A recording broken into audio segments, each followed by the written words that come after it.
Welcome back onto The Wellness Woman for episode 138. Today I have a returning guest and a friend, Chris Kendall. Chris and I had a nice conversation about how important community is to stay raw vegan if you are raw vegan or vegan or anything that you're doing in life. To have community really supporting is so important. And we know also that in the blue zones, community spark our longevity. So in today's episode, we're going to really dive into a lot of nuisance conversations, very grounded, very human, and also I hope that you get inspired by them.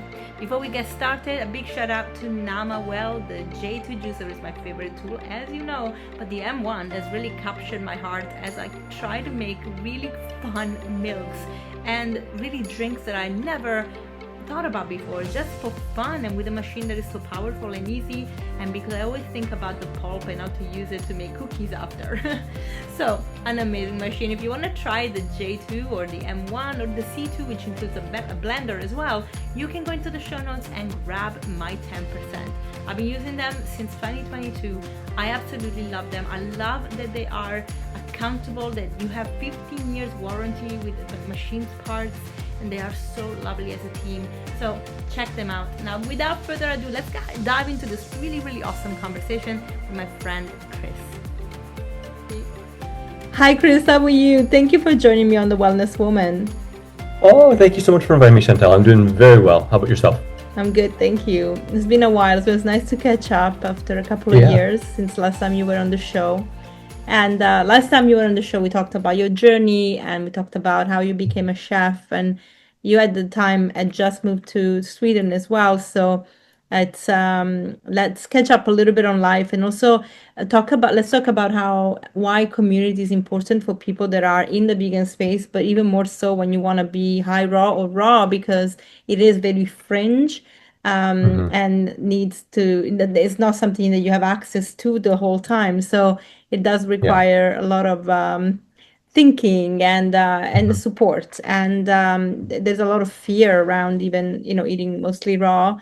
And I mean, in a way, yes, because obviously there are some things in nutrition that we don't know, that, we can get some things easier from cooked food. It's easier to lose too much weight on a raw diet because the fiber is much higher and the volumes need to be much higher. So there is a lot of components that people have to take into consideration. But given that you've been raw for almost 20 years or over 20 years, and you are educated at helping people understand how to do it properly, and obviously you actually one of the few raw vegan that I can look at and look healthy and not overweight from maybe too much.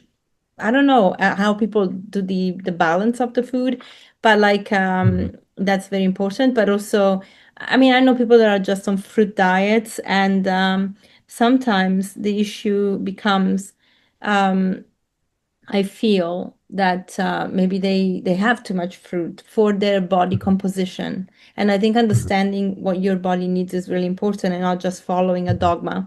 So I love for you to actually, first of all, speak about how has it been for the last few years since we talked, if you had to change anything with your routine, with your diet, and then we can just get into the different things that have been happening and community building. Yeah, absolutely. There's a lot to unpack there. And first, I'd just like to say that it is I often call it a vortex of positive change when you get into a raw food lifestyle, because like you said, there is a lot of different things that can be seen as challenges or be seen as opportunities. And growth is always challenging in every single way, but it comes with that opportunity to grow and to become more clear with what lights you up and what really aligns with your values. And I think a lot of people can get into this and become a little bit disillusioned when they see the hypocrisy out there in the mainstream, and don't really feel as connected to people that are maybe doing things that all of a sudden they've awakened to the thought that this is really not the way we want to go. Like there's so many atrocities out there, and then that can bring up like social, emotional, physical, mental challenges. And that's one of the things that I really like to try and do, is make that easier and more delicious for people. So excited to go into any of that as well. Absolutely. And I've been here for over 5.25 years now. So I've officially applied for citizenship, although things are shifting, so we don't know exactly what's going to happen with that. But I've been out here the whole last 5 years, due to that citizenship process, I haven't been traveling as much as I normally would. I'm limited to 6 weeks of travel per year. So I've been very choosy with my travels. A lot of it has been family time because I really miss my family back in Canada. And, some has been traveling out around in Europe and some has been Mexico and lots has been back in town in Saskatoon, Saskatchewan, Canada. So really soaking up a lot of that. And otherwise out here, just living my best life, and skateboarding as much as I can. There's been spotty times with that because I've still been going through some old injuries and then newer injuries since my motorcycle accident in 2018, and lots of rehab, and otherwise lots of behind the scenes work. I've written multiple books and did a brand new course with Dr. Doug Graham, the 80-10-10 Masterclass, which we're really excited about and feel honored to be a part of doing that with Dr. Doug Graham. I wrote my biggest book, what I consider my magnum opus, hopefully the biggest book I ever create. That's everything on the lifestyle, called The Model Diet, which is kind of a play on words we can go into a little bit. But Mm-hmm. other than that, yeah, just enjoying time with Camilla and my friends and my kitties, and just soaking up the sweetness of Sweden, especially in the summer, but also the winter indoor skateboard life. And not a lot has changed, to be honest, in terms of diet. I feel very blessed that from the beginning intro, I got introduced into it, and I won't go too deep into this because I know we did in our last one. I was introduced to basically raw, high raw through Fit for Life in 1999, and that led me to progressively research more and more and more until I found Dr. Doug Graham while I was in school to become a holistic nutritionist in 2003 and 4. And I met him in 2004, and I was already kind of keyed in on high carbohydrate, low fat, eating loads of fruit. And my first 5 years were really tons of fruit and a little less vegetables, not really fancy recipes or anything like that. It was a pure hygienic diet, no spices or funky stuff. But as I kind of got into the Raw Advantage and starting that in 2009, I really saw that there was a need for low fat gourmet because there was basically like low fat hygienic out there and there was high fat gourmet. There wasn't really Yes. much of a middle ground. So I started developing those recipes, and so for the past now, I guess almost 15 years since then, I've had a little bit less strict hygiene, although I go through pockets of that. And then otherwise, I like to create recipes and make old favorites mimicked and raw. Get that nostalgia back and enjoy absolutely everything. So through that, my diet has still stayed high carbohydrate, generally lower fat, somewhere between 7 and 15% of total calories on average, and loads of vegetables. I eat more vegetables now than I did in the beginning, that's for sure. I like greens a lot, but a lot of the time I like to freeze veggies. Some people call it Kendallizing. Analyzing. Yeah, popularized by Dr. Rick and Dr. Rick Dina and Lissa from Raw Food Romance. But I really like to do that and make curries and chilies and wings and all manner of dishes. I guess the last few years I have leaned a little bit more often into things like sprouted lentils, sprouted chickpeas, green peas, stuff like that. And yeah, I guess in the last 10, barley grass juice powder, which I really enjoy and I find a benefit to.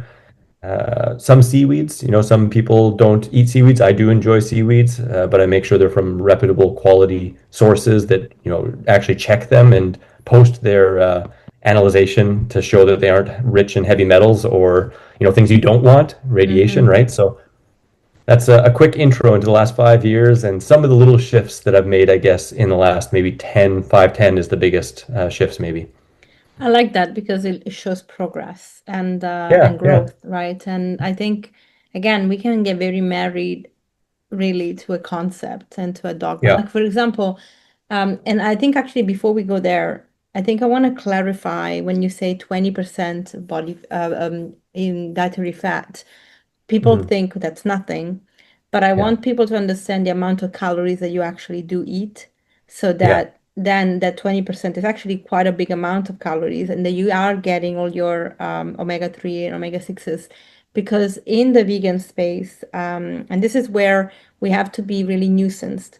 Mhm. In the vegan space, even with cooked food vegan, one of the things that we have noticed, and I speak about this at length with my co-host Brenda Davis, who is a registered dietitian from Yeah, Canada. She's yeah. amazing. Yesterday actually we recorded an episode with Dr. David Katz about fats. because we Hmm. have camps, obviously, that are very like fat adverse, so they will avoid them completely. Or Hmm. if they use any seeds or whatever, they will use so little that actually they are deficient in omega-3 fatty acids. And if they don't supplement, because a lot of people don't want to supplement, Hmm. then it becomes an issue when it comes to EPA and DHA. So Hmm. in that context, because when I reversed diabetes, I did it with Mastering Diabetes and Dr. Neil Hmm. Barnard's lessons. Yeah. That wasn't even 10% fat actually. If I didn't have Yeah. tofu, I wasn't getting any like much fat at all. And I was kind of balancing it off a little bit. Sometimes I would have an avocado, which would take me to 30% very quickly, but otherwise I would not have the avocado. But it's like this balance off, and I thought, okay, but this is really, I reversed it, and honestly, like I did it in a year and a half, so I was happy with that. The struggle Yeah. for me has been to find that balance again on how to have enough fat, because I got to a point, obviously, where I lost the weight, I reversed type 2 diabetes, I became athletic again. Hmm. But I'm now, my body fat is between 9 to 10%, which for a woman is not enough. Quite And low. the problem is Yeah. that I have gone into like hypothalamic amenorrhea. I speak about this openly because I want to make sure people actually do it right. For me, it became this mental block now where I Hmm. don't know how to have enough fat. Or Hmm. if I do have like occasionally too much of them, then my body's like, whoa, this is a lot. So Yeah. I to find the balance again, it's become a little bit challenging, and I'm acknowledging this, and I don't want to call it an eating disorder because I had an eating disorder, but I think it is Hmm. disordered approach to how much fat I have because Hmm. I have fear of it in a way. So Yeah. Yeah. yeah, so I like to, with all these camps, even in the cooked vegan world, Yeah. can you just take me through more or less amounts so that people understand that actually they are still having quite a good amount of fats and they are reaching their omega-3 threshold and they don't have to be afraid of that 20%?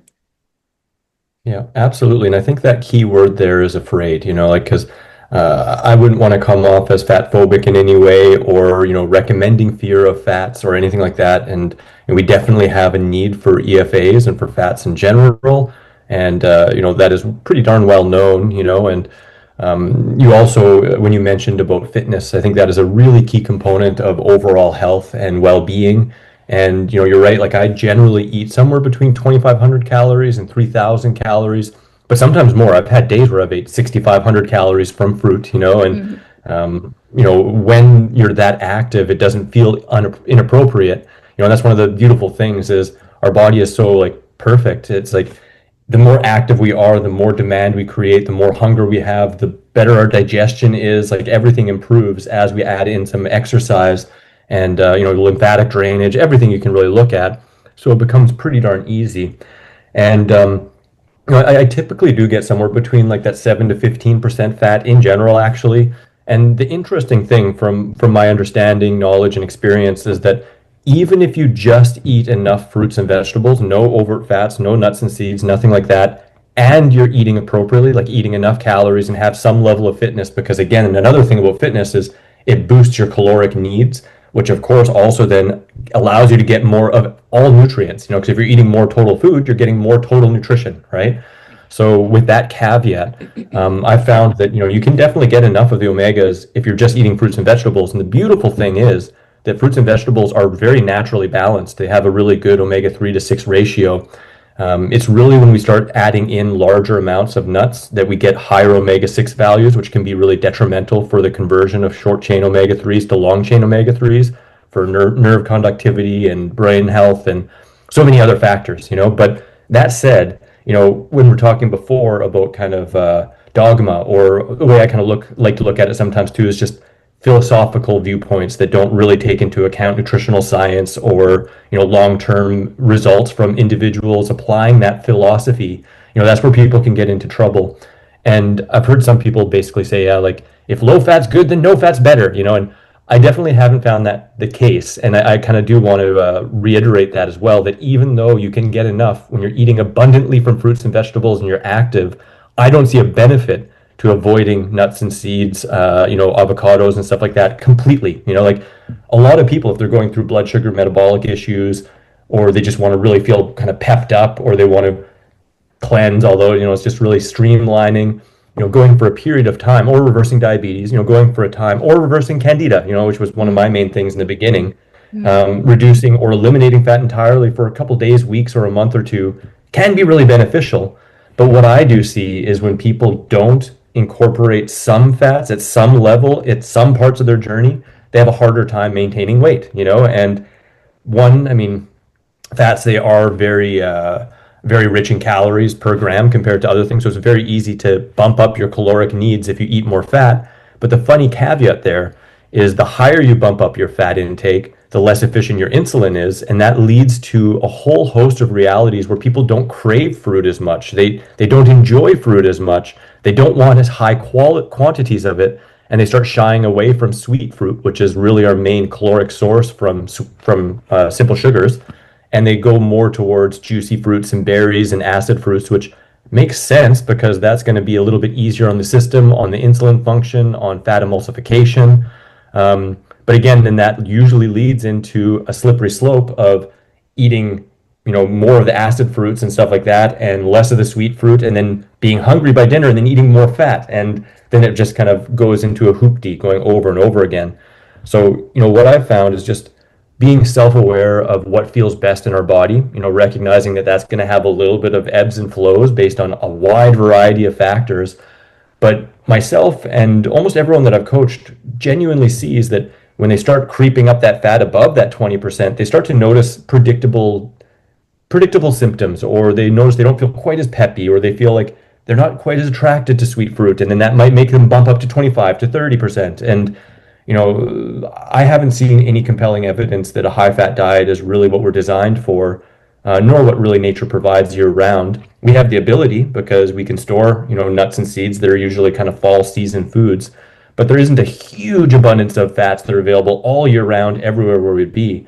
So finding out how much you actually need, I mean, kind of to me, one of the key components of that is really looking into your basal metabolic rate and recognizing how many calories you need just to sustain yourself if you're just laying around doing almost nothing. And while it's not a perfect number, generally speaking, you take your ideal weight and times it by 10. So if you're thinking like 180, then 1,800 calories is kind of your basal metabolic rate.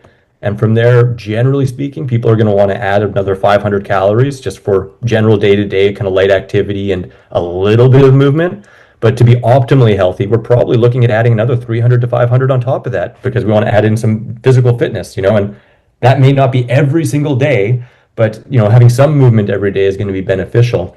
And so on that 180 calorie example, or sorry, 1,800 calorie example for the 180 pounder, which actually that's where I'm sitting about right now, you add about 500 and you're at like 2,300, and you add another 500, you're around 2,800, right? What is So that in grams, in kilograms, in kilograms, probably around 76 or 77. I'd have to double check it. Although I'm in Europe and I'm Canadian, it's funny, we use pounds and feet in Canada. So, but we'll say 180 divided by 2. But then you use the metrics for distance in Canada too, right? Yeah, we do. We're mixed up. We use both, right? So about 81 kilograms. I actually feel a little bit better around like 76, 77 kilograms, especially for skateboarding, but yeah, so I mean, it's kind of wild because this lifestyle is one of complete abundance of eating, larger quantities, as you mentioned, but it also does recommend more fitness than most people are ready for, and it's just because, again, it helps in so many ways, whether it's insulin function, whether it's lymphatic drainage, whether it's, just cell metabolism, whether it's bumping up your caloric needs to get more of everything, again, more amino acids, more essential fatty acids, more minerals, more vitamins, more phytonutrients, all that kind of stuff, right? So in the beginning, for a lot of people, that just seems like, holy cow, this is intense. Like, I can't even eat this much. But I think it stands to recognize that we're used to eating really condensed foods and just having a small stomach, and people don't want to feel like a piggy, and they feel like, oh, I shouldn't eat too much, and so it takes a complete rewiring, which kind of goes right back to that beginning where we were saying that community and having like-minded people around us that are doing this, that have gone through it, that you can talk about these things and not feel like a complete oddity eating a bunch of bananas at once. makes Yes, this whole flow a heck of a lot easier. it does. So, and I will, one last thing I'll say on that too is, I do eat pretty low fat. And at the same time, if I really want to eat more fat, I go for it. I'm not afraid of fat whatsoever. Mm. Like I mono-mealed avocados once. I had 17 avocados in a meal before. Wow, Not that's a recommending lot. it. No. I still felt great, but it wouldn't be something I'd be repeating or doing often. But when avocado season's going on and I'm having a 3,000 calorie day, I'll have two avocados in my salad, and the next day I might not have one. But it all kind of goes ups and downs. Yeah. Generally speaking, with 80-10-10 and the ratio, we're looking at the week, month, and year, not necessarily every single individual meal or every single day. There's room for fluctuations. And I just find, yeah, people they feel better when they're keeping it a little bit lower fat. And with that omega-3 balance, a lot of people think that because we have a definite need for omega-3s, and some people have trouble converting, that the answer is just to eat more fats in general. And the way I look at it more is to be mindful of the high omega-6 fats and concentrate a little bit more on the balanced and high omega-3 fats as staples. And the others, come and go whenever you enjoy them. But that just lends it to me. What I've found works really good is to have things like hemp, chia, flax, walnuts as my mainstay fats. That's what I always have on hand, and I might be putting a couple tablespoons or a quarter cup in my curry. And then when I want to have other ones like avocado or pumpkin seeds, Brazils or tahini, stuff like that. I have them when I want, and sometimes I spike it with a tablespoon of chia or flax to bump them up if they are a high omega-6 source. But I think that gets into some nuance that doesn't necessarily need to be micromanaged, and so for some people can actually get kind of too heady, Mm. but done in a way where, hey, this just works good. I enjoy this. This makes everything kind of fall in alignment, more seamlessly. To me, that's kind of the way that I try and approach it. Yeah, and a good app to use for understanding the ratio is a chronometer. So you actually also can see Absolutely. the other Yeah. macronutrients you're getting, if you're getting enough of the macros as well. And Yeah. you mentioned the conversion. Okay, I want to actually really explain this for the public, but Yeah. the conversion is very important because obviously, naturally speaking, ALA we can convert into DHA and EPA, but not Yeah. everybody is efficient. Some Yeah. studies, although they're not randomized and controlled, so they are more epidemiological studies, show that there are some populations that are better at converting because perhaps they had no access to like seafood in their Yeah. lineage, so they had to be efficient at converting. But people that have lived in the Mediterranean countries or close to the sea that we're relying on fish sources, sea Mhm. sources of EPA and DHA, they're not very good at converting. So one thing I always say as a naturopath is testing instead of Mhm. guessing. Yeah. And this is with everything because I know, again, in our space, I know a lot of people are not really recommending Mhm. to get supplements. And I actually think supplementation outside of a cleansing protocol, Mhm. when you don't want to mix too many things and you want to stick to herbs and fruit and raw fruit especially, Mhm. I think is actually beneficial because unfortunately we do live in a deficient world. Our food supply is not as rich in the micronutrients that we want to have. And the truth is, a lot of people are struggling not just to convert EPA into EPA and LA into EPA and DHA, but Mhm. also B12, for Mhm. example, because we do create some in our lower in our colon, but the thing is that things don't go upwards, thankfully. Yeah. So Yeah. it's not Unless you're it's shooting a not lot of stuff up there. yeah, and I know. So yeah, unless you're not absorbing it, our colon is not for absorption; it's for expulsion. It's our small intestine where things are absorbed into the bloodstream. So Yeah. these conversations are nuisance and important, and so I don't agree with Absolutely. a lot of people in our world that are Yeah. against supplementation because from a naturopathic point of view, when I see blood work, I do see Mhm. deficiencies, and that is much worse for me than being a Puritan that doesn't want to have supplementation. Like, now of course we open the the podium to the fact that there are many supplements out there that are complete rubbish, and we have to really be Mhm. wise about where we're getting and what we're Yeah. getting. That I'm 100% on board. Not every supplement is a supplement. Don't go to the supermarket to get your supplements, please. No. No. There are some very good brands you want to have. Maybe you want to also have brands that are certified for sport because they are really vetted properly. to make sure that Mhm. this what they say it's in it is in it, because they are like continuously checked versus some Yeah. brand that is not regulated, and they can say we tested. Third party quality testing is more important, and if they don't want to share with us, that's a red Mhm. flag, like a big one. Absolutely. And I had actually this happen. I this brand from the UK popped up with vegan supplements. I'm like, Mhm. brilliant. It's great to have a supplement brand that is vegan. Mhm. And then I reached out to them, and I'm like, hi, I'm a physician. I really would love to have the reports so that I can Mhm. recommend it to, if to people, if this is something that is. And they said to me, we have the reports, but they're not fit for the public. And I'm like, well, I'm not the Mhm. public, but also, what do you Yeah. mean? And then, Yeah. like, no, at this point, we can't share. And I was like, well, I'm sorry, but I cannot recommend you then. Like, you're doing all Mhm. this advertising, but basically, you could have nothing in it. Like, Yeah.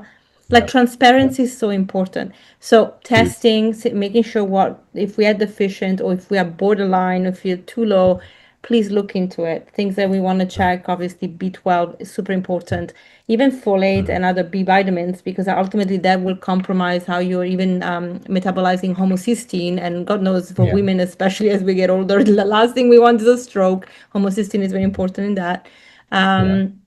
Choline, if we can even Mhm. taste a test. I mean, it's expensive because doctors don't test these things, so you have to Mhm. pay. But choline is something that we want to get, and I know sadly, a lot of plant-based people have gone all the way to eating eggs now because of choline. Mhm. But then Lisa was sharing something Mhm. amazing, for example, during the raw bundle, is that I Mhm. have cauliflower. It's the Yeah, richest source of cauliflower, spinach. choline. Yeah, it's Yeah, actually quite easy to get enough if you include a yeah, different variety of plants, and yeah. I think that's one thing that I really like to kind of showcase as well, because there is this nuance and there are things, with B12 or with EFAs and stuff like that. For the most part, these are going to take years to develop issues or deficiencies in. So, being self-aware and also recognizing, like especially for people coming in, that this is the most nutrient complete way of living, the Mm, most nutrient dense way of living per calorie that we can do. hmm. So for the most part, like a lot of diseases are of excess, and I wouldn't want to create any kind of fear around Oh getting no. into raw food and becoming deficient at all. Because again, if you're making your diet up of fruits and vegetables, which are the most nutritious plants on the foods on the planet per calorie, right? Like Yeah, you're yeah, going to be yeah. getting more than most people out there. But that does not mean that there can't be holes, whether that's in anyone's individual regime and what they're actually eating, or within the food system itself. If you're getting high quality food, that's going to make a difference compared to if you're getting really poor quality food. And that's one reason why actually I started using barley grass juice powder, because I eat a lot of conventional food, and it feels way better than anything else. But at the same time, that can help make up some of the little holes maybe in trace minerals that isn't as abundant in the mainstream kind of commercial produce. And a cool nuance that I want to add as well with the omegas, because most mainstream tests are done on mainstream audiences, right? And Dr. Rick Dina has done a lot of work within EPA and DHA and omega 3s and the conversion factors. And he has his own practice and does blood work and all that kind of stuff. And what he's seen over the years is when people are on a lower fat, especially a balanced omega diet, so they're doing like we already talked about, eating abundance of fruits and vegetables, maybe favoring the higher omega 3 or balanced fat sources more rather than, say, eating tons of almond milk or cashews every day, which is crazy because almonds can be like 1,000 to 1 for omega 6 to omega 3, and we're looking for that 1 to 1 to 2 to 4 kind of ratio for omega 3 to 6. They can really blow that off kilter. And most people on most diets, especially even processed vegan diets or even gourmet vegan diets or gourmet raw diets, are eating a lot of these really high omega 6 fat sources, which really interrupts the conversion of the short chain omega 3s to the long chain. And what he's seen though is consistently when people have a balanced diet in their omegas and a lower fat kind of fruit based diet, that the conversion is very reliable.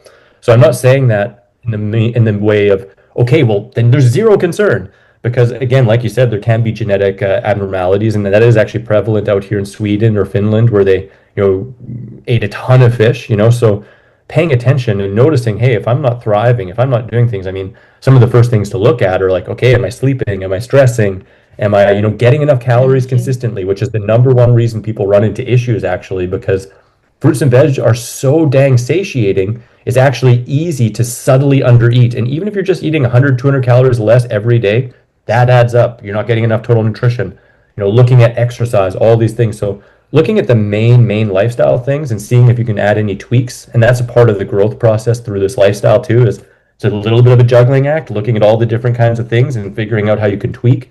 But from there, yeah, geez, like being open, like testing, not thinking that this has to be a philosophy, because I've seen the same thing and I've seen people run into real problems, especially with B12. Yeah. That's the one supplement that I've taken consistently for the last 10 years. Semi-consistently, I'll say. I wish I was a little more consistent. And I've utilized vitamin D at times when I wasn't Yeah. able to get out in the sun and stuff like that, or after the Yeah. motorcycle accident, I wanted to be topped off. But yeah, I mean, having those considerations, having an open mind, you don't want to get sick or die from a philosophy.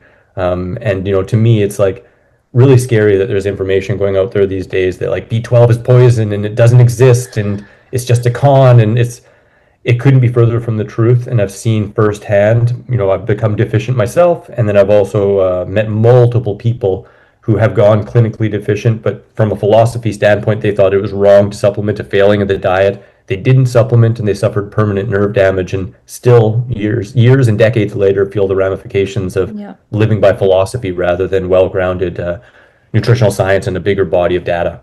100%. I do want to clarify that when I say, when I talk about deficiencies and supplementing, I am definitely not singling out the raw vegan diet at all, or a vegan Yeah. diet. And I want to also make sure that people understand when people come to me, especially in my practice, I don't see vegans. I Yeah. may translate them into veganism because I Mhm. explain, how they can get all the nutrients on plants and the ripple Mhm. effect on our planet, which desperately needs us to make changes, Huge. and Yeah. the animals. Why do we need to Yeah. torture and kill these beautiful beings we share the planet with? And so Mhm.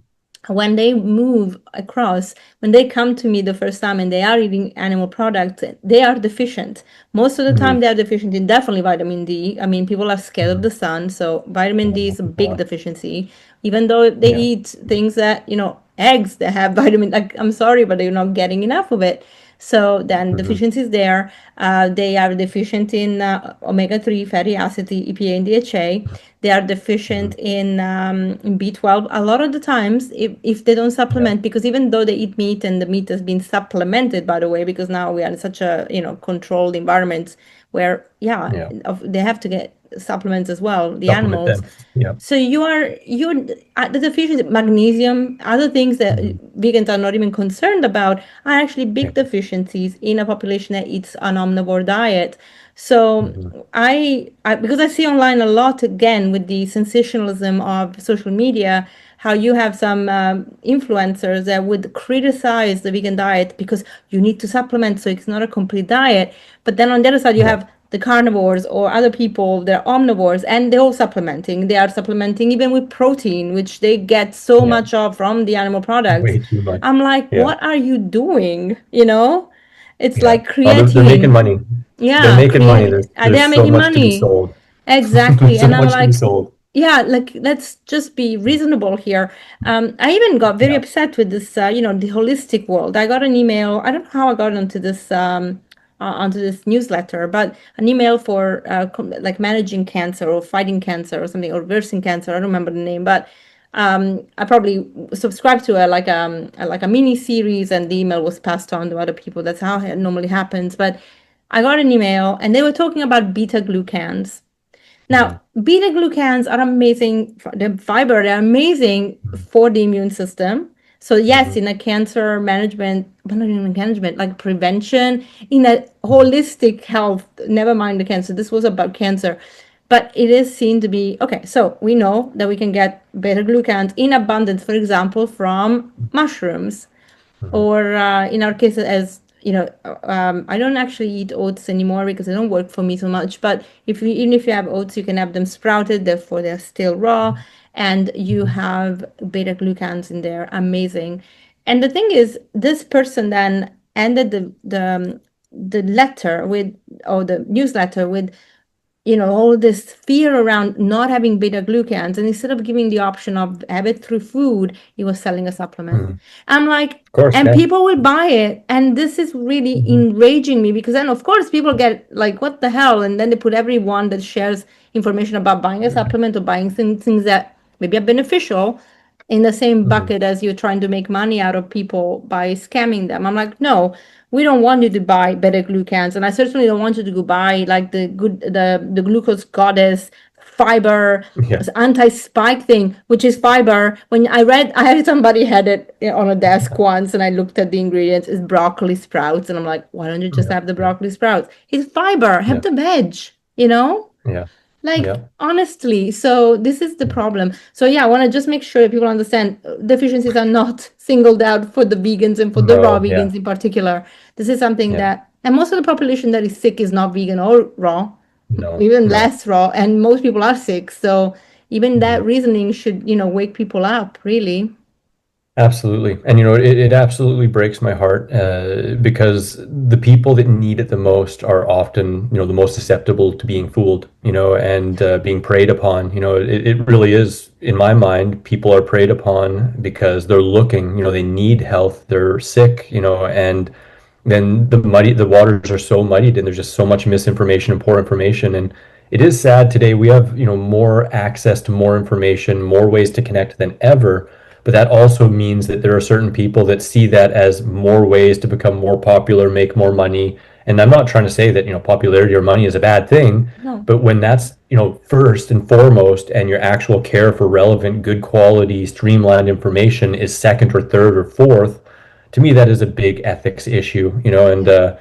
it is sad, because it is just so dang true, like in whether it's the allopathic model or the holistic model, like I like all of it. I like to look at everything Hmm. and consider everything.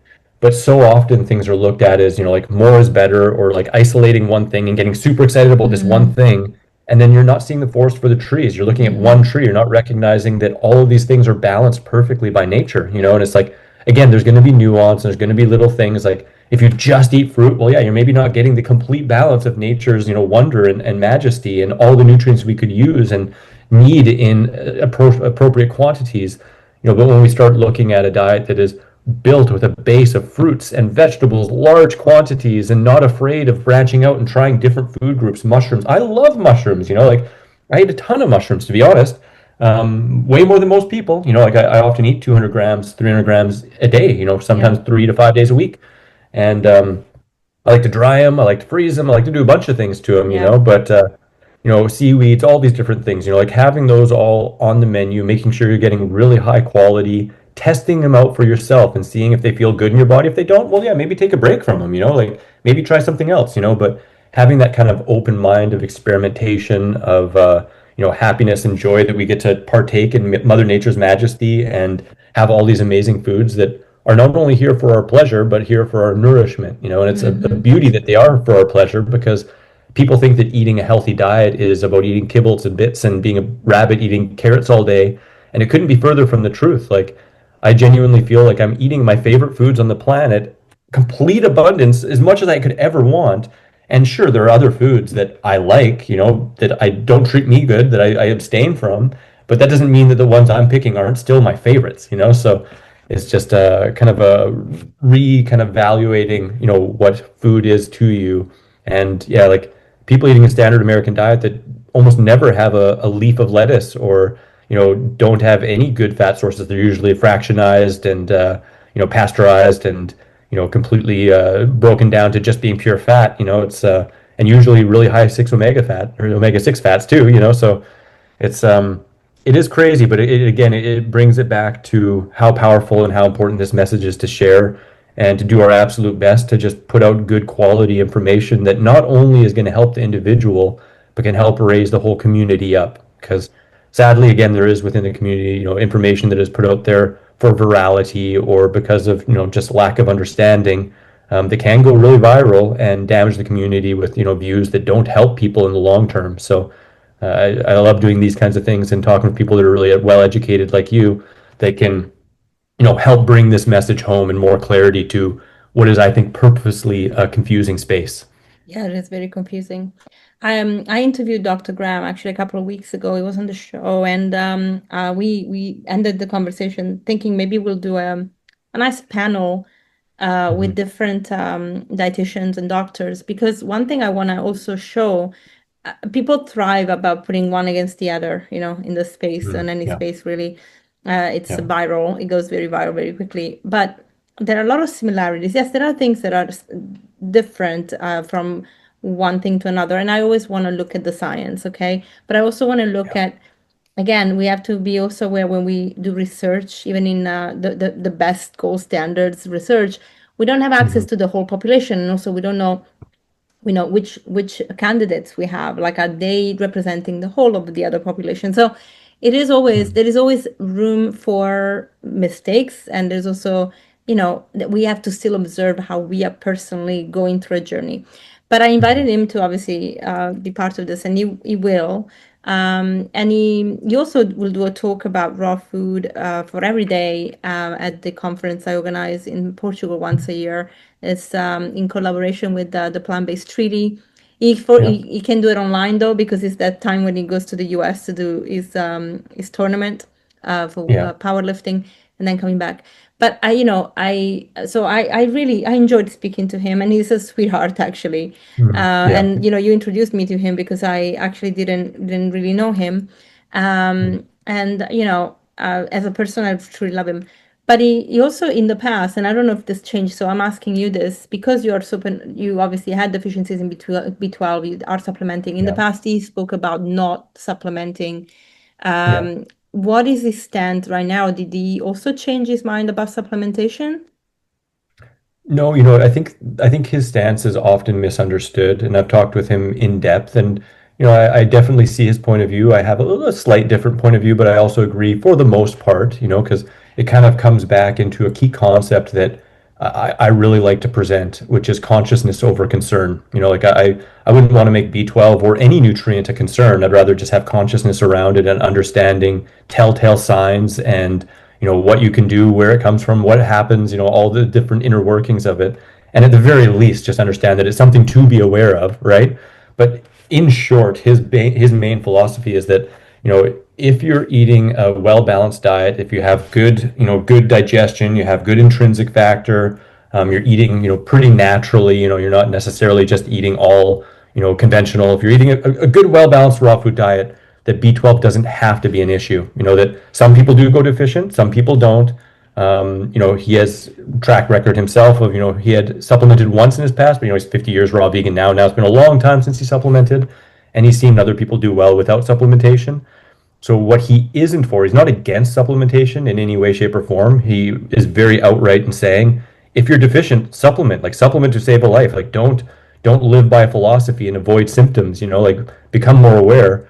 But kind of like what I was saying before, if symptoms start popping up, evaluate. Okay, are there any things that I am doing or not doing that could make this more of a reality? This deficiency more of a reality? Am I helping to create this deficiency in any way, of shape, or form?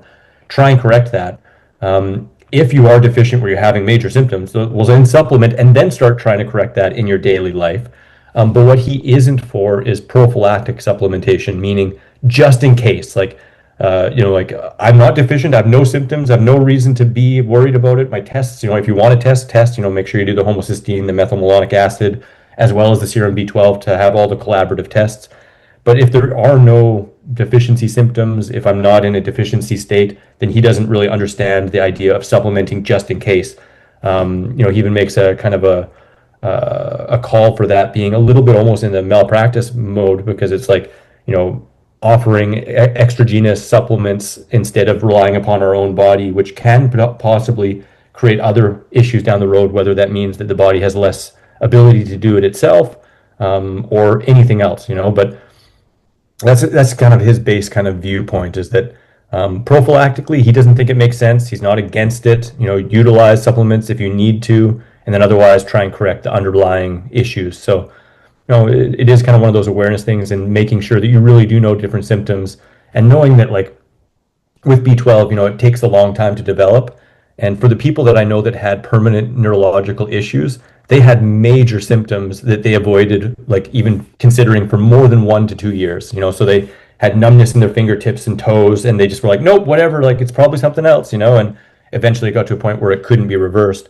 But mild symptoms can be reversed. So it's nothing to, again, I don't think it's something to be afraid of. It's just something to be aware of and understand the different symptoms. And I do supplement all the time now. So you could say that I am, prophylactically supplementing, although I have done periods of time where I didn't really pay attention to it too much. But then I started to notice those symptoms creep back up. So I started supplementing more. And for me, where I'm at now, I prefer just to supplement at least semi regularly and still get tests every once in a while to see where my values are going.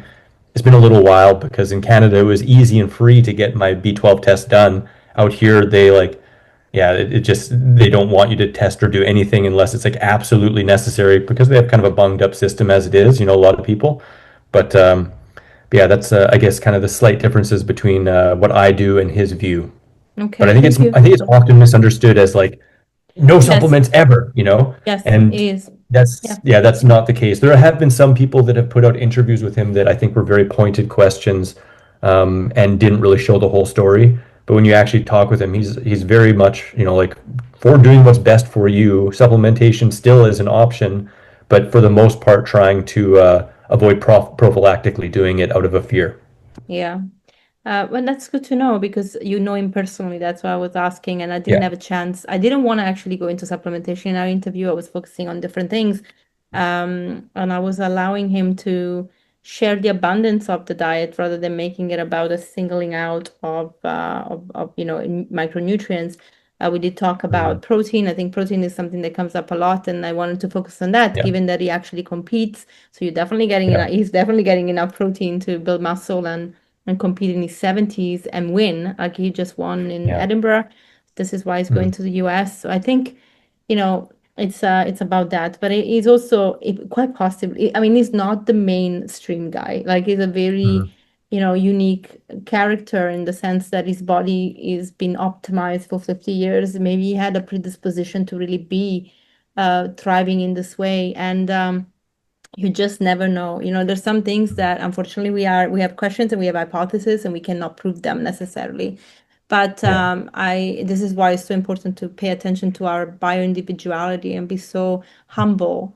Mhm. Again, like as I was saying before, and I won't say names because again, no Mhm. need. But you, for Mhm. example, I look at your body and you are muscly, you're pretty dry muscle. But then there's another raw vegan that is out there eating only fruit that talks about Mhm. having a lot of muscles. Actually, a couple of them that I've noticed.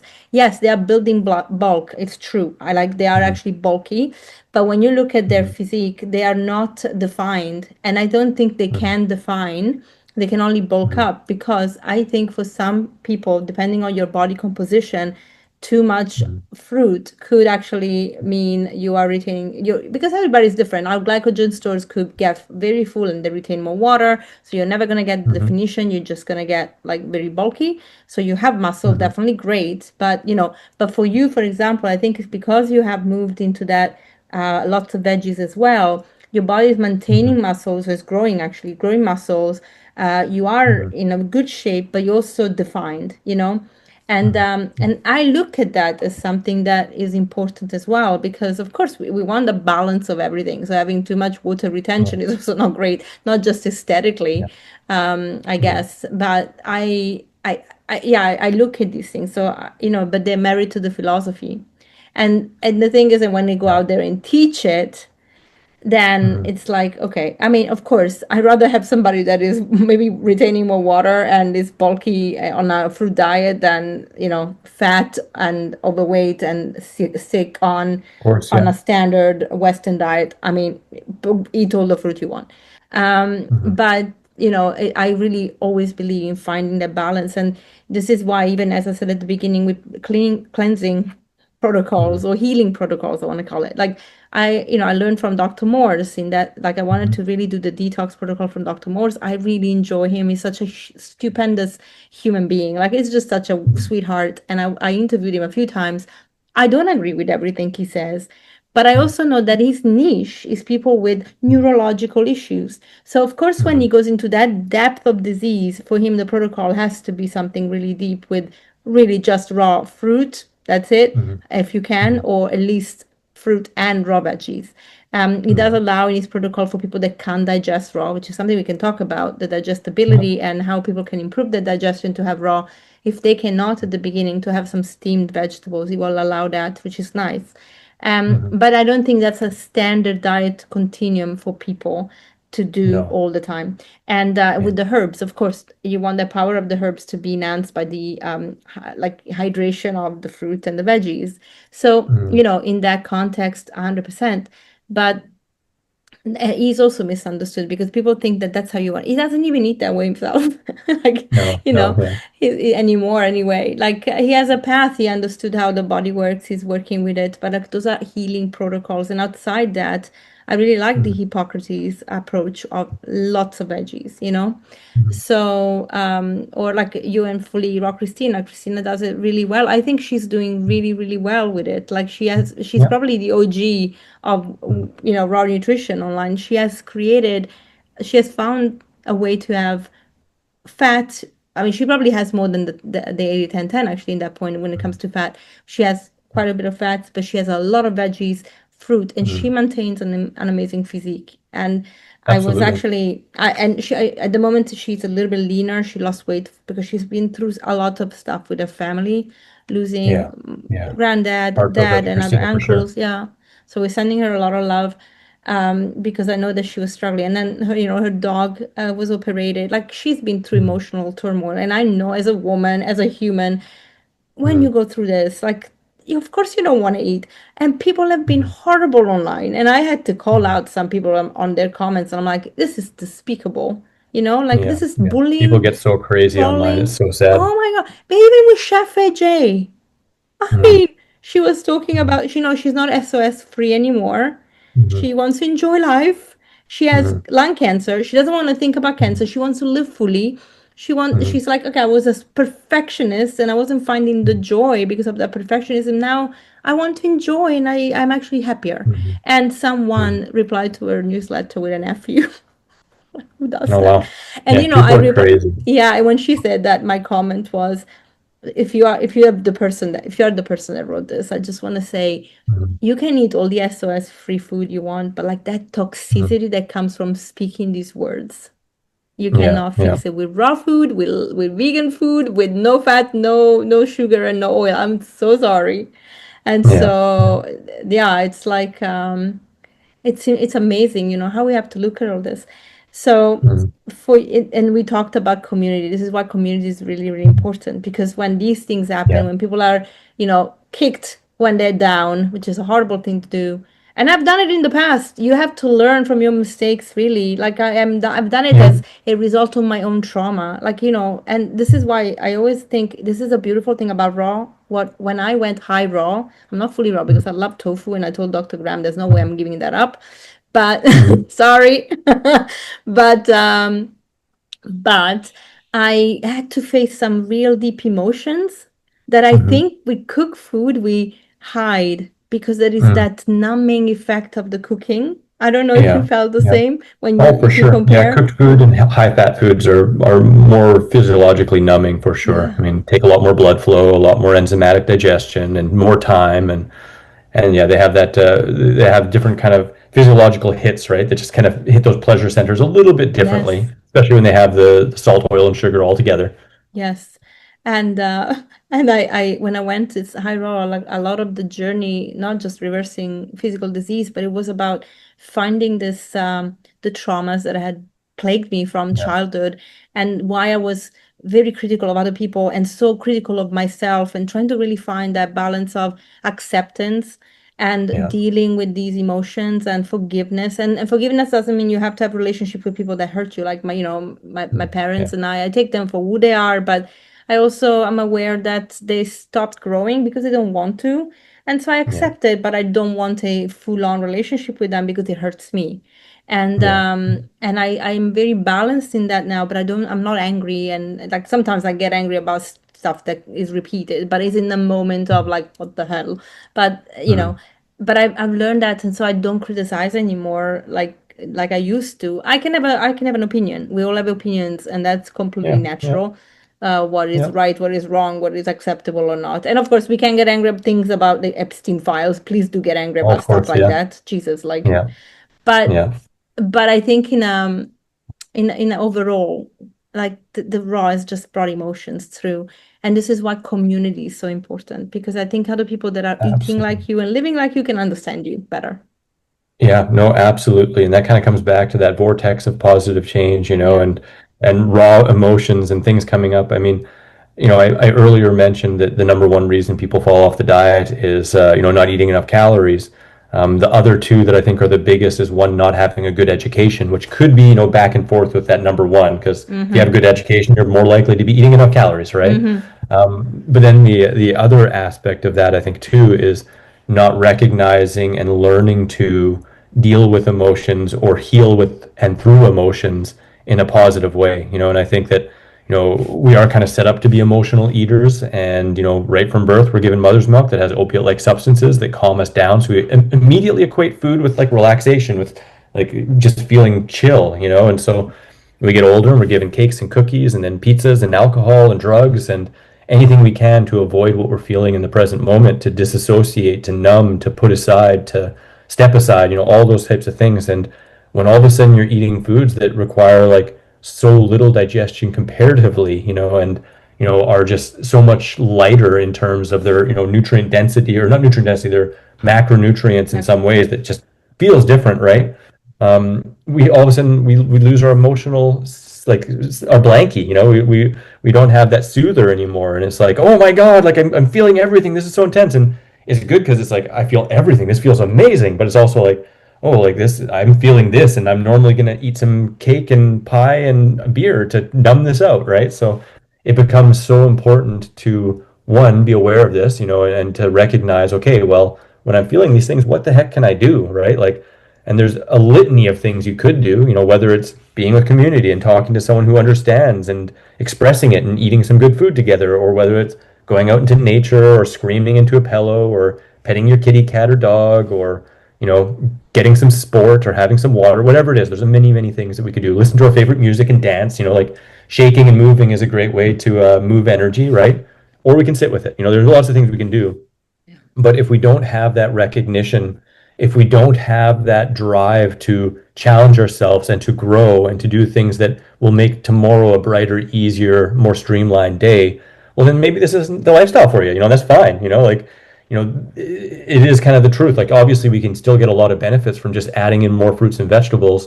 But the more that we see some of these things as opportunities rather than challenges that are insurmountable, one way is a lot easier and kind of exciting. Like, oh, I'm going to try something out. I'm going to do something a little bit different. I'm going to, see what really works best for me and keep on doing that. And, or we're like, nope, nope, nope, nope, nope, nope, nope, and like, nope, that's too much. Now I'm just going to isolate. Now I'm just, and then you can't thrive if you're just isolating and, not seeing the benefits of putting some challenges in your life.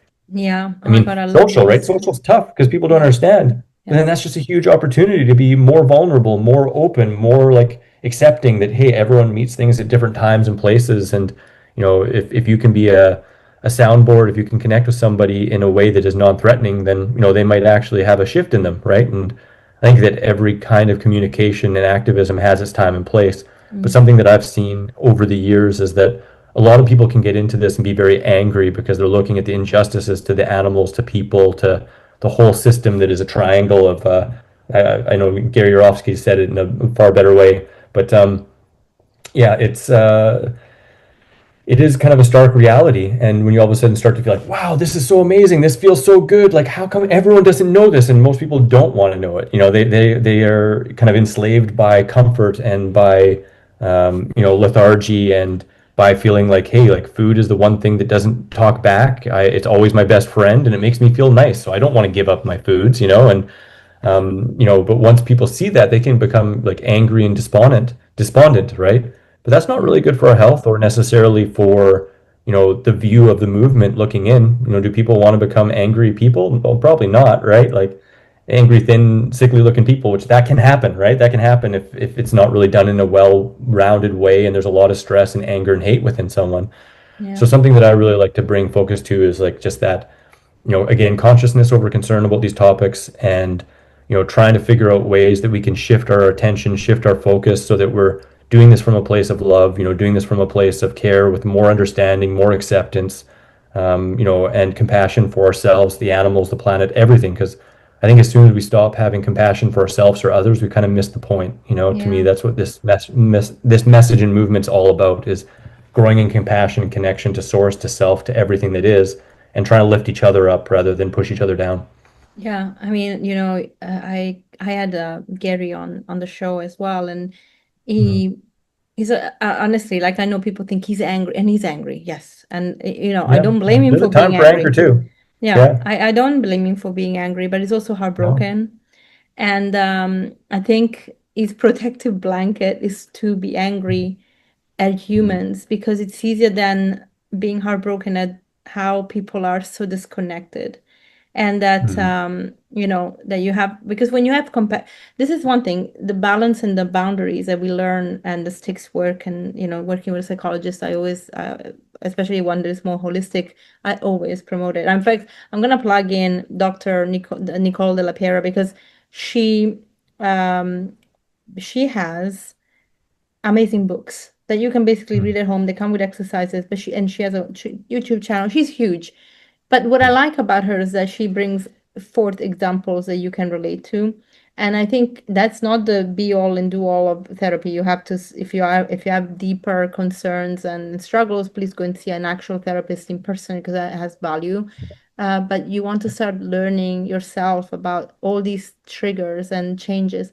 And so, anger can be a soothing blanket, Mhm. when we talked about the food, but like even anger, emotions, strong emotions can be. And when he came on the show, I could see the heartbreak, and I can actually, well, like you, I want to focus on the positive changes and really inspiring people, because Yeah. I notice that when I see the injustice that is done to animals on videos, I cannot keep on watching these things. It does make me angry, and it does make me hate the freaking world. And I'm like, Yeah. no, if I am in that state and that energy and I'm pushing people away, I'm not helping. And I am Yeah. not an activist, a confrontational activist. I'm an activist of knowledge. Like, I would just want to be, Yeah. let's learn more. So, Mhm. that's really, really important for us. And you have the same kind of demeanor. So I think we want to do it that way. And it's better for us, for our mental health as Yeah. well. Yeah. And in you obviously had a lot of travel right now. So bringing that, beautiful community spin again. You were Mhm. in the US for the wellness retreat, a vegan wellness retreat. Yeah. You Yeah. were in the Yeah. Netherlands for Wendy's fruit festival. Tell me a Yeah. little bit about those experiences. Yeah, geez, they're wild and fun and very different. This is the first time going to the vegan wellness retreat in Michigan. I'm going to be going back next year as well. Super excited to share that. And it was jam-packed. There was a lot of people. It was like a reunion, family and friends, new friends, old friends. I was in the kitchen a lot, so I wasn't out mingling and mixing with people quite as much. I'll admit, it was very, very busy. One lunch, I sat down for 7 minutes. That's the longest I sat down to chill. Otherwise, I was around, moving around and doing a couple talks, doing some yoga, making all the sauces and helping making lunch as well. And beautiful setting, out on a lake out in Michigan. I had been to Michigan before, but not that kind of experience. It was more kind of a driving through experience, So yeah, I can't say enough good things. It was really a lot of fun, really busy. So many people being really stoked up, awakened, coming together with that community to get that energy. And the way I often look at it is like we come together to, bolster each other up, to remind each other things, to help each other, to, have fun, to connect so that we can bring it out into the world, because kind of like we were talking about before too, it's like when you have something like this that is so freaking good, you don't want to just keep it to yourself. You want to share it and you want to be a great example. And that's how we can come together and learn from each other so we can be even better examples and help the planet, help the animals, help ourselves, help each other out more and more, right? So Yeah. that was really fun. And then right from there, I went over to the Netherlands for Wendy's Dutch Fruit Festival. And that was amazing too. My first time going to her festival. And even though I've wanted to go multiple years, and I'm so dang close, my limited travel has always kind of gotten in Mm. the way. But a lot of same friends from the other festival, and then some new friends and people I've met online. And it was a little bit smaller, a little more cozy. And this time I wasn't in the kitchen there, so I was just doing talks and food demos and yoga. And yeah, we made a song together for the festival. And I It saw. was It great, was you know. great. Yeah, we did a festival song that I'll be putting out on my YouTube soon, or at least I'll be giving it to Wendy to put on her YouTube at least. And yeah, you know, it's just so awesome seeing so many people who have, you know, connected, say, with me, or connected with Doug, or connected with Grant, or connected with, like, you know, Wendy, all these people, and express how much of a difference it's made in their life, you know, and Yeah. like, and just seeing like wheels turn and things be awakened up from just like some key information. Because you know, you can get a lot from just reading, from watching videos and stuff, but there is a different quality to being in person with people 24/7, you know, through the meals, through the more in-depth personal conversations. And you know, everyone there makes the time and tries to make sure that anyone who wants to ask and connect, you know, you can really do it one-on-one, face-to-face, right? And Yeah. I saw a lot of people come away with a lot from both of those festivals. And you know, there's a reason why festivals fill up and more people want to be going to more and more festivals, because there is just so much power in coming together in community and Yeah. remembering and reminding and helping each other out. Yeah, there is one happening here in Portugal in October. You Yeah, met Anya, of course, right? yeah. I Um, really wanted to go, but I'm already out of topped days. up for my travel for the year. But I'm hoping to go next year. Yeah, and it would be nice. I want to. I met her online, but if I'm planning to go, and I have offered to do some talks as well about women's health, if there is Mhm. space. Because I know that Dr. Graham is obviously managing a lot of the, but I will be. I offer to help even again in chefing and so on. So, Yeah, I have the plan to hopefully go next year to the US. I still have to speak to Sarah, who I didn't meet in person yet or even online, yeah. but I was introduced to by Matt from Raw Intuition. And Oh, nice. yeah, so I would love to go because again, it is about community 100%, and it's also Mhm. about what I do is very specific. And actually, what Lisa shared in the raw bundle about the perimenopause, that's exactly the work that I do. So a lot of the things exactly like aligned and information is very good. I loved what she shared because it's exactly what I've been finding and sharing with my clients. And I love that, a lot of us are transitioning through that period, so we can actually talk about Mhm. these things and look at the science. Of course, Lisa's sticking to raw, fully raw. Mhm. I am, as I said, high raw. Um, Mhm. but I mean, for the most part, honestly, if I didn't have soy, I'd be fully raw because I love it. But Yeah. and I can tell the difference when I eat. If I go to a restaurant and they don't have, it's really in Portugal. There's no raw food restaurant anyway. So if I go to a vegan restaurant and it's a buffet with salads, even the salads, Mhm. like they cook the carrots for the carrot salad, like I would have it. But I Mhm. do feel like I haven't eaten enough, or that Mhm. is even though I eat so much, but I don't feel satiated. Yeah. And then I'm hungry a couple of hours later. And Yeah. so, if I don't love to go to restaurants because of that. And on the other token, I wouldn't do raw gourmet because it is a lot. So I, like you, try to come up with these kind of recipes. And your candlelizing style has helped me because I told you the cheese with the cauliflower that turned out Yeah. amazing. And then Awesome. now I made sashimi from Mhm. watermelon by using Oh, your wow. method, and it worked Yeah. like a charm. Yeah. Yeah. Honestly, freeze the I love watermelon it. chunks, then defrost it, and because the water gets out, that texture, and then you Yeah. just marinate them with some seaweed and Yeah. tamari and a bit of miso, and boom, like Wow. amazing. That's so awesome. I That's so know, cool. I and you can love it. make I it with love it. rice. I Yeah. so You know, I have a question for you about this yeah, of rice course. thing, actually. Yeah. So I haven't, because I've done cauli rice straight from the cauliflower, made it in rice, that's it. But I wanted to Yeah. make more without adding anything to it. The Mhm. candlelizing, will that make it more spongy and stays together? Yeah, there's a few things that I do with my rice when I make it. And I mean, you know, sometimes I have like a simplest, you know, medium and then kind of gourmet, you know, like different Yeah. options depending on if I'm making for myself or for others or for photos, you know, stuff like that.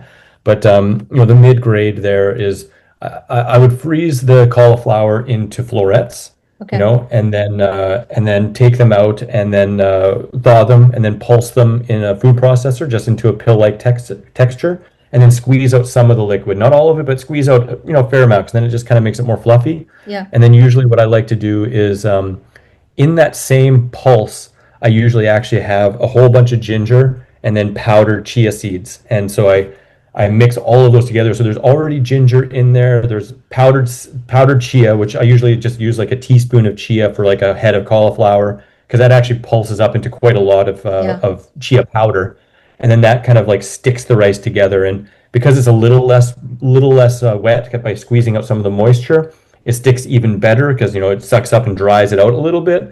And then also it's more fluffy because without the water in it, it's a little bit more of a fluffy kind of rice. So that's how I like to do it for sushi. That's amazing. I am gonna Sometimes do add that. horseradish too, or something to make it Yeah. wasabi flavored, or you could go as gourmet as you like. You could do anything. And then the simple version, I don't even freeze it. I just do fresh cauliflower pulsed, and then still add a little bit of chia seed, ginger, and sometimes I put a little bit of lemon in there too.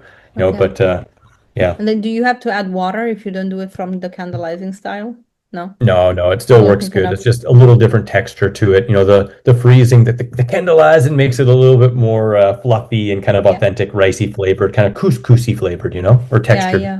Amazing. I love that. I'm gonna do that. I already frozen the florets, and so I will Oh, I'll try it on s- the s- weekend. Yeah. something else I'm going to share too, because I just Mm. recently been doing this and I haven't really been too outspoken about it yet. But especially if you get, like cauliflower or broccoli or cabbage that is, not quite as fresh, like sometimes I like to get deals. So I get stuff that's, a little bit older, right? But Mm.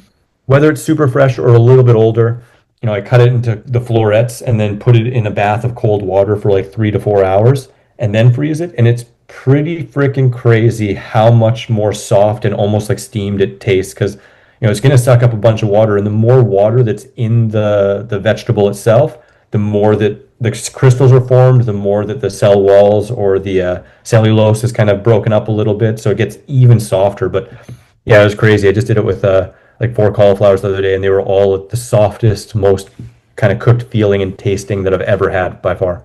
Wow. And I love that because you don't need a if you don't have the money or the space or you don't know how to use a dehydrator, you can still make these amazing meals with Yeah, everybody has a freezer. Most people have a freezer and that's all you need, the freezer and the food. And it's like yeah, those are ways to actually really make your food taste and look amazing and yeah. people wouldn't even know it's raw. It's true. Yeah. And some cool thing I'll just add too, because there's been more science coming out too of the benefits of frozen vegetables. And I'm not trying to make a case that we should freeze everything or that freezing is necessarily better than fresh, of course. But some people are worried about frozen things and think like, oh, like is frozen still raw? Can I still have that? And it's really interesting because of that crystallization and how it kind of ruptures some walls and makes things softer, and it actually increases the bioavailability of certain nutrients, makes it easier to digest. In some cases, some of the vital nutrients are like much more bioavailable, and I've seen studies done on blueberries, suggesting that like frozen blueberries can be more nutritious than fresh for multiple reasons. One, because they're usually picked and then frozen immediately, and often the ripest ones are the ones that are frozen immediately because they're not going to last as long on the shelves. But then also there's that shorter time that the fresh stuff's shipped, and it can be the same thing with the vegetables as well. That certain components in them actually become more bioavailable. We get more from it. And at the end of the day, though, it really comes down to me to like, what way do you enjoy eating it the most? Because, I'm not like worried that I'm not getting enough, but at the same time, if I'm honing in on the fruits and vegetables that I genuinely love the best, if I eat them in ways that I'm gonna eat them to complete satiation, well, obviously you're just getting more of absolutely everything. And I find that having that candleization or the freezing in back pocket can just widen the variety, help you get more of the crunchy vegetables and very nutrient dense vegetables in there that some people don't really like when they're really, hard and crunchy. And especially when we're talking about digestion, and you were mentioning before, Yes. when people don't have the strongest digestion, having stuff like, candleized veggies is a option to make it easier on the system. And of course, there's always the options of just like really simplifying with juices, with fruits, with smoothies, and even steaming as an option as well. But the more options you have, the more you test them out with an open mind and an open heart, knowing, hey, these are healthful, amazing foods, and then just honing in on what works best for you right now and progressively adding some more stuff over the weeks and months. It's a really sound way to make this a lot easier on you, have more fun, variety, more nutritional density, and improve your digestion while you're doing all that. Yeah, and I love that. Can we just quickly touch on the digestive part? Why do people Yeah, of struggle course. with Yeah. raw? Yeah. If you have the time. Yes, we're gonna finish. I Yeah. know No, for I'm sure. keeping you longer. What yeah, why do people struggle with digesting raw food generally?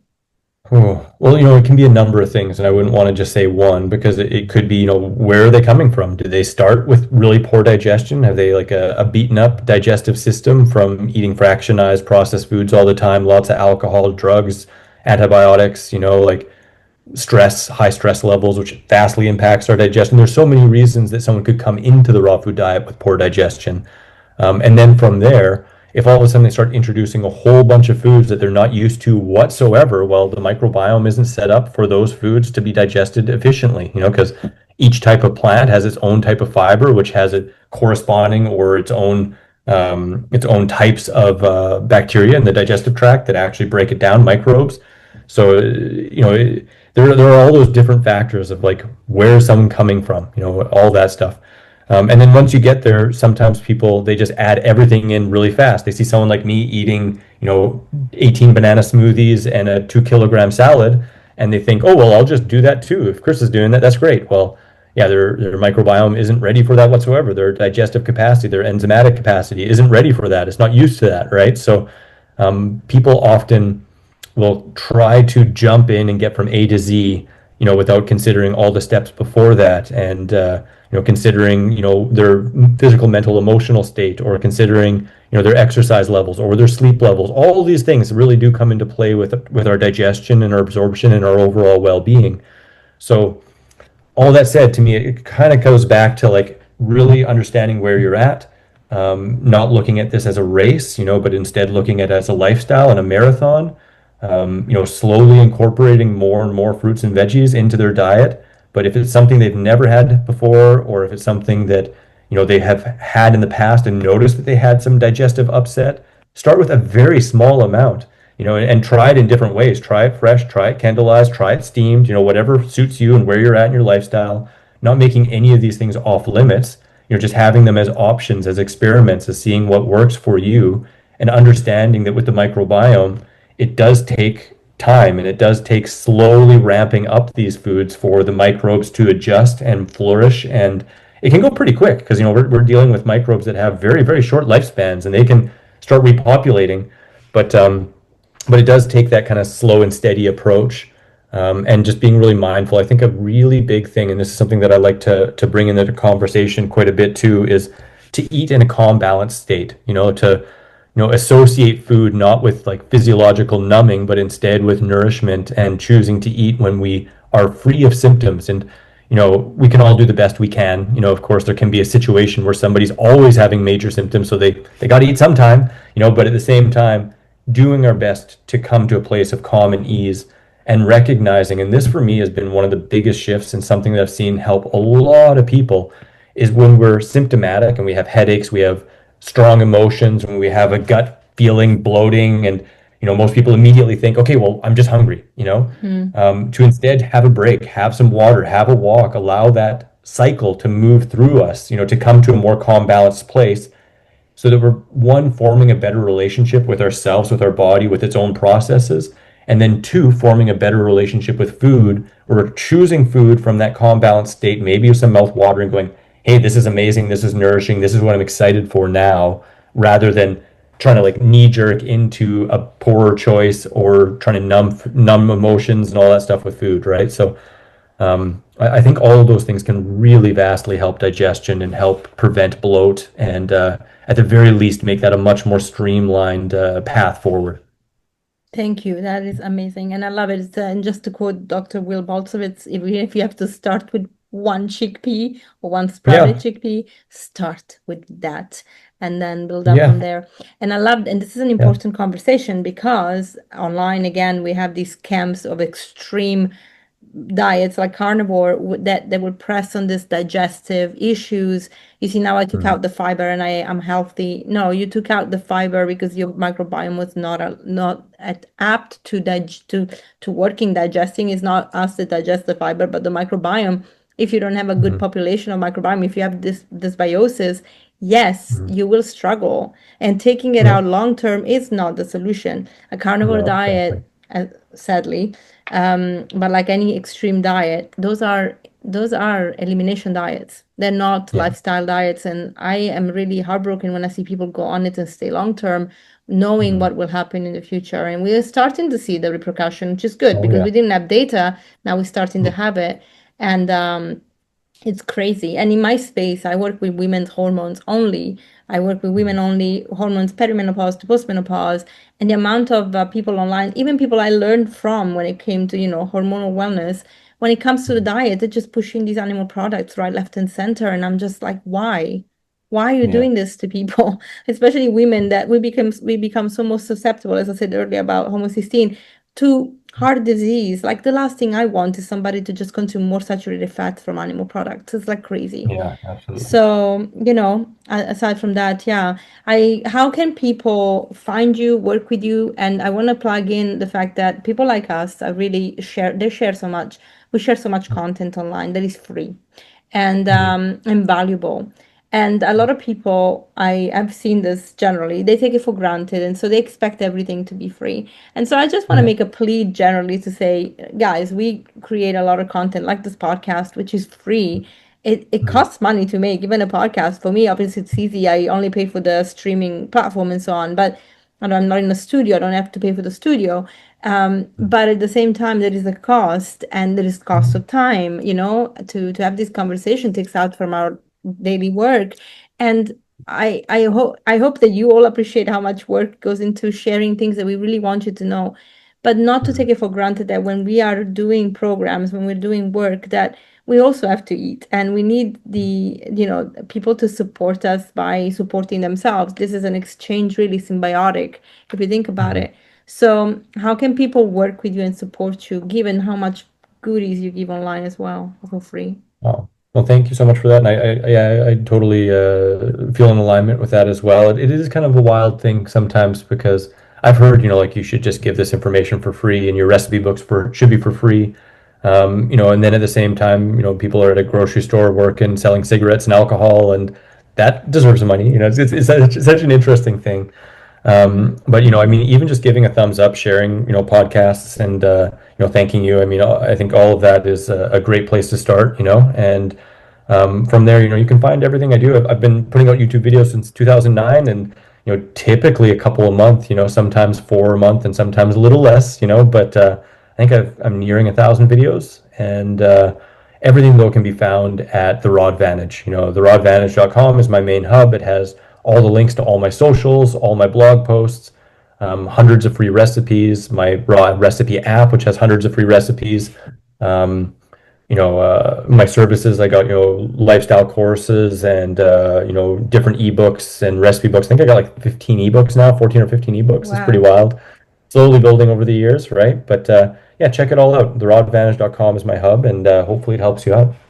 Thank you, Chris. And thank you so much for being such a wonderful person. I hope we can do again the our raw food parties. Sky is back finally.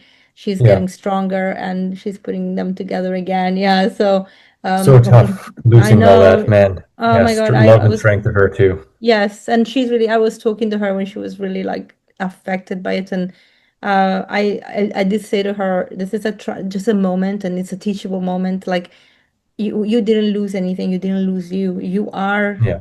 what creates this beauty. And look how much Yeah. impact you've done on the planet and the people that really needed healing. Like she's very specific because of her Mm, case. And I said, you will get everything back, and it happened. So mm, she's getting mm. back to things, and so we can get back together with our fun morning recipes. I'm always crappy at it though because I'm not always have a kitchen, so I'm like, "Oh, it's just fruit." Yeah. I don't usually eat in the morning, so And you don't eat in the morning. yeah. I Yeah, I don't usually leave either, it but till I noon. make it and then I have it Yeah. later. But I Yeah. love it. It's fun. And That's a we good are from all technique. over Maybe the I'll do that world. next time. Yeah, exactly. Thank you so much, Chris. So lovely to see you again. You too. Thanks so much for having me on and excited for the next time and hopefully in 3D sometime soon. Yes, absolutely. Yeah. Uh-huh. Thanks everyone. Thank you, Chris, for coming on to the show. And wow, I can't believe that the time just flew. We took a little bit longer, but the conversation was so organic. So it was wonderful to talk to you. And guys, I hope you enjoyed the conversation as well, the episode and the information we shared. And as always, if you want to check out again the Nama Well at the beginning of the podcast, I mentioned how wonderful they are and how much I love them. if you want to try out and up your game with the plants in different ways, then the show notes will have the discount code for you.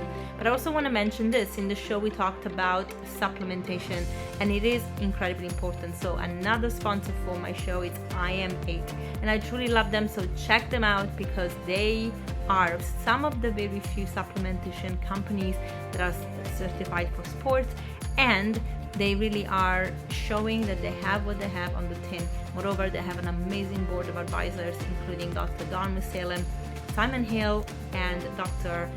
David Katz, and so many more amazing scientists on.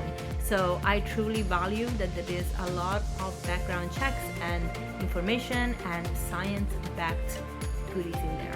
So guys, I'll see you next week, and as always, share, like, make sure that you're really telling people about the podcast so I can have amazing guests on and tell you even more about science versus fiction, but also about how we support ourselves as women, especially as we go through perimenopause and menopause. And I know that this is a podcast that is very realistic. We talk about different things. That's because as women, as humans, we live in the world. It's not isolated to us, and we have to know how to navigate different conversations, and this is what I'm trying to bring here. See you next week.